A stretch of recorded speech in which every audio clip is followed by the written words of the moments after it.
트자마자 서둘러 집을 나서는 한 남자. 오토바이를 타고 시원하게 달려갑니다.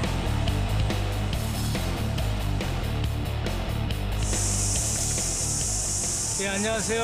뉴질랜드에서 양봉하고 있는 비바이커 이승기입니다. 반갑습니다.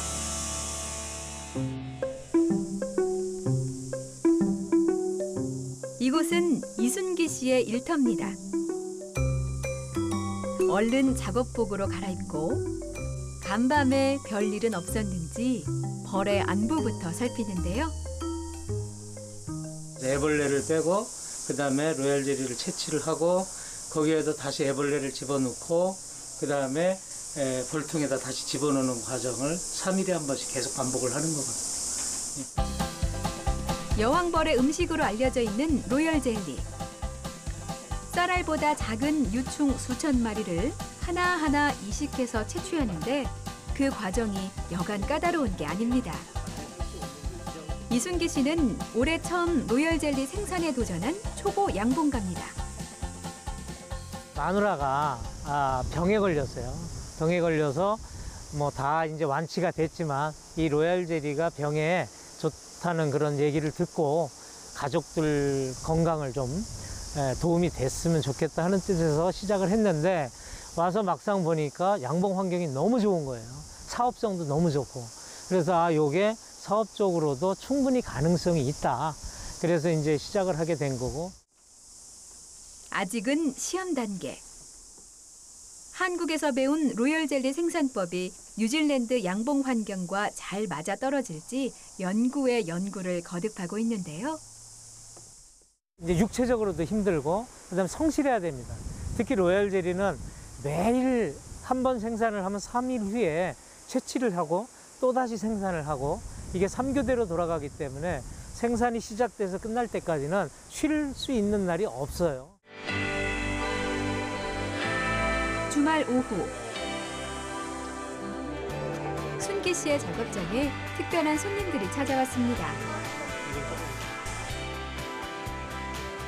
뉴질랜드에 사는 동포 학생들인데요. 네?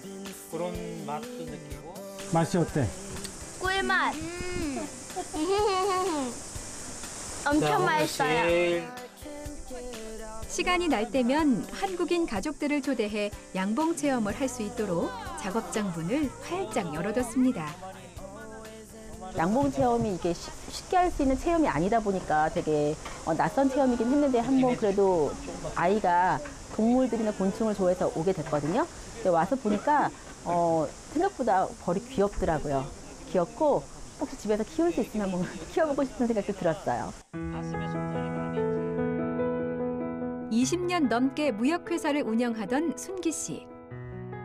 보통 가장의 삶이 그렇듯 누군가의 남편, 아버지로 앞만 보고 달려온 세월. 나이 50이 되던 해 더 늦기 전에 처음으로 늘 꿈꿔왔던 도전을 시작했습니다. 바로 오토바이 면허증 따기. 배낭여행을 많이 다녔거든요. 근데 나이가 먹어가면서 배낭이 너무 무거워요. 그래서 제가 나이 50이 되던 해에 오토바이 면허증을 땄어요. 지금까지 한 거는 이제 일본 전국 일주 했고요.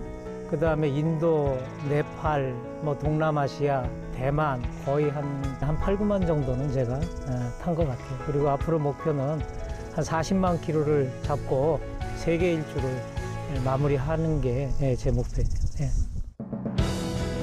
50세 지천명을 넘어 60세 이순을 향해 갈 때쯤 누구나 고민하는 인생 이막. 하루하루 치열하던 인생 전반전을 마치고 50이 넘은 나이에 오토바이 세계 일주. 그리고 또 10년 뒤. 환갑이란 나이가 무색하게 양봉가라는 새로운 도전으로 인생의 후반전을 연 이순기 씨. 물론 가족들의 응원이 없었다면 절대 불가능했을 일입니다. 여기 사랑하는 남편 화이팅. 저희 마누라가 써준 거거든요. 근데 다른 사람들은 이런 오토바이 여행인 이런 걸 간다면 전부 다 반대를 하고 그 반대 때문에 못 가시는 분도 많은데 저희 같은 경우에는 뭐 기꺼이 응원을 해주는 건지는 모르겠지만 이건 이제까지 내가 무슨 일을 한다고 그래도 가족들이 전부 다 응원을 해주고 서포트를 해줘서 그 그 힘으로 이제까지 여행을 잘 다니고 있습니다. 70세가 되면 또 어떤 도전을 하고 있을지 그 생각만으로도 벌써 가슴이 뜨거워집니다. 작은 길이 흥미가 끌려요. 그래서 지도에도 없는 작은 길을 갔다가 잘못 길이 끊겼는데 제 오토바이가 워낙 무겁고 크기 때문에 그걸 돌려 나오지를 못했어요. 그래서 어쩔 수 없이 야산을 넘어서 계속 끝까지 갔는데 결국 거기가 어디냐 하면은 아프가니스탄하고 파키스탄하고 중국하고 타지키스탄하고 4군데가 만나는 아주 국경지대예요. 말도 안 통하고 2시간 정도를 붙잡혀가지고 그 친구는 뭐 상부에 보고를 하고 아주 난리가 났었어요. 길모퉁이 돌아서면 무엇이 있을까 하는 항상 그런 궁금증이 있어요. 그래서 그런 궁금증을 쫓아서 가다 보면 또 다른 미지의 세계가 보이고 그때 당시에는 고생인데 나중에 돌아보면 그것 자체가 굉장히 아름답고 즐겁고 뭐 행복했던 추억이고 그래서 어떤 조금 중독성이 있는 것 같아요. 예.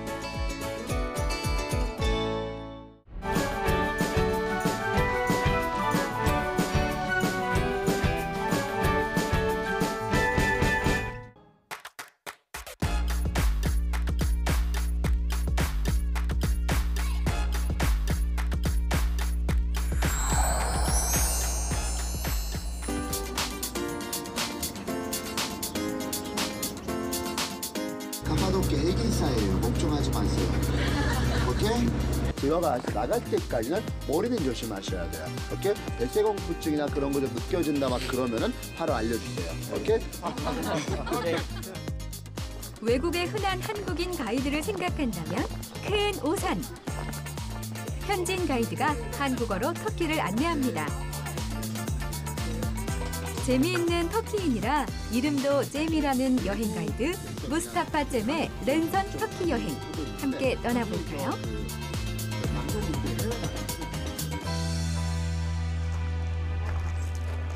밤새 폭설이 내려 새하얀 설원으로 변한 터키 대표 관광 도시 카파도키아. 역사 깊은 유적을 그대로 보존하고 있어 이스탄불, 안탈리아 다음으로 외국인 관광객이 많이 찾는 도시인데요. 한국인 단체 관광객이 카파도키아를 찾았습니다. 카파도키아는 사람 사는 것 시작은 히타이트라는 민족입니다. 히타이트라는 그 민족은 기원전 2000년부터 여기 살기가 시작이 됐지만 제일 중요한 시대가 기독교인들이 여기 들어와 사는 시대라고 보시면 됩니다. 왜냐하면 기독교 역사적으로 그 박해를 받는 시간이니까. 화려한 한국어 구사로 몰입감은 최고. 터키에서 여행 가이드로 일하는 잼은 이 도시를 찾는 한국인 사이에서 유명합니다. 놀라운 한국어 실력뿐만 아니라 해박한 역사 지식, 적당한 때의 분위기를 살려주는 위트까지 잼과 함께하는 여행에선 웃음이 끊이지 않습니다. 가이드가 너무나도 위트 있게 또 센스 있게 이렇게 설명을 해줘서 한국인들의 정서에 맞게 이렇게 설명을 해주는 모습이 너무 신기했던 것 같습니다. 잼 가이드분이 한국어를 정말 원어민처럼 잘 구사해 주셔서 알찬 정보 많이 얻고 가는 것 같아요. 정말 좋았어요. 신기하고 재밌었어요. 작은 여행사를 운영 중인 잼은 2002년 월드컵 당시 한국에 관심이 생겨 대학교 전공을 한국어로 선택했습니다. 한국어를 잘하는 게 당연하다고 생각할 수 있지만 단 한 번도 한국을 가본 적 없는 이른바 토종파인데요. 오로지 독학으로 한국어 실력을 키웠습니다. 최고의 선생님은 한국 텔레비전 프로그램이었답니다. 한국어를 이제 대학 다닐 때부터는 그냥 계속 열심히 공부를 했지만 그거에 나한테 크게 도움되는 거 하나가 저 한국 TV 프로그램 같은 거 예능 프로그램이나 뭐 드라마 프로그램 아니면 여행 프로를 좀 많이 봤거든요. 그래서 이제 그런 거를 좀 보면서 그 한국어가 확실하게 좀 늘어난 것 같습니다. 한국 프로그램과 사랑에 빠진 잼에게 특별한 기회가 찾아온 건 15년 전.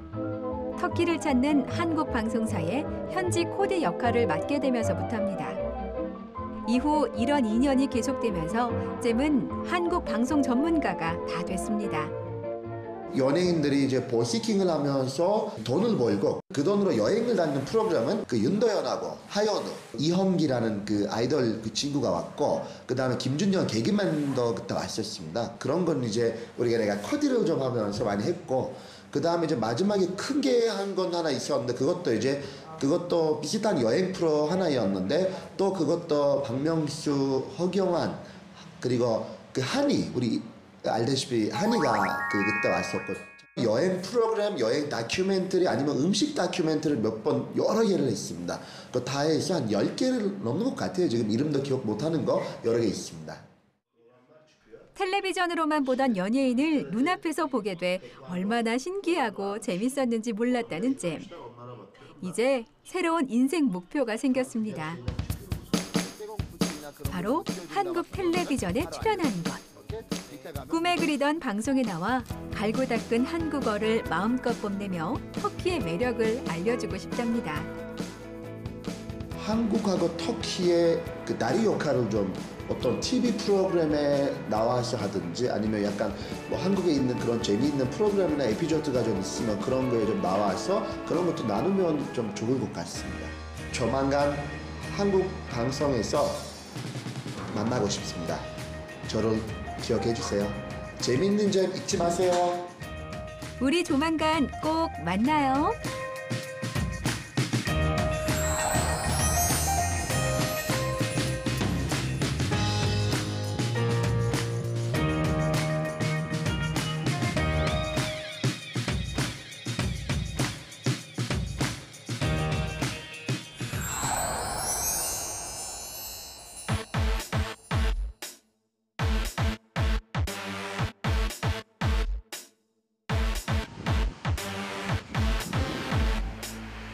호주 시드니의 한 체육관. 여러 사람이 한 곳에 모여 춤을 추듯 리듬에 맞춰 다리를 움직이며 손뼉을 칩니다. 곧이어 이크에크라는 독특한 기합과 함께 발차기와 격파 훈련이 이어지는데요. 현지인들이 진지한 표정으로 집중하고 있는 것은 한국 전통 무술 태견입니다. 남녀노소, 태견을 즐기는 사람 중에서 유독 눈에 띄는 사람이 있습니다. 꼼꼼하게 동작을 알려주고 직접 태견 시범을 보이는 마크 언더우드 씨입니다. 마크 언더우드 씨는 태견, 태권도, 해동검도 등 5개의 한국 전통무술 유단자로 호주 시드니에서 태견을 가르치고 있습니다. I'm the owner and head instructor of Zone Martial Arts. I started teaching Tachyon just last year, so I've only been teaching Tachyon for about 1 year. 수강생들과 함께 몸을 부딪히며 현지인들의 눈높이에 맞춘 수업은 인기가 좋습니다. 수업 중 가장 큰 호응을 얻고 있는 겨루기 훈련 시간. 수강생들은 상대를 공격하면서도 여유로움을 잃지 않는 마크 언더우드 씨의 태견 실력에 눈을 떼지 못합니다. I think he's great as a master. He likes all different types of martial arts, which is really good. I've trained at a few dojangs in a number of martial arts. Master Mark is a good fun instructor. He's very serious and knows his craft really well. 마크 언더우드 씨가 태견을 처음 배운 건 4년 전 서울에서였습니다. 태권도 검은띠에 대한 에세이를 쓰다 우연히 알게 된 태견에 흥미를 느꼈다고 하는데요. I think Tachyon's a fantastic martial arts for fitness, for self-defense, and just generally having a healthy body. It's good for the knees, it's good movement-based martial art, but it's really good for all ages and all fitnesses, which is... 마크 언더우드 씨는 현지인들에게 보다 다양한 태견 기술을 알리기 위해 한국에 있는 스승을 초대하기도 했습니다. 쉽게 접하기 어려운 태견 세미나에 뉴사우스 웨일스, 퀸즐랜드 등 여러 지역에서 많은 사람이 모였습니다. 태견 사범부터 세미나 개최까지 태견 홍보대사 역할을 자청한 마크 언더우드 씨의 노력으로 2년 전만 해도 호주에 한 곳도 없던 태견 체육관이 3곳이나 생겼는데요. 커뮤니티 운영과 강의를 통해 더 많은 지역에 태권을 알릴 계획인 마크 언더우드 씨의 정성이 결실을 맺어 호주 전역에 태권의 매력이 퍼질 수 있길 기대해 봅니다.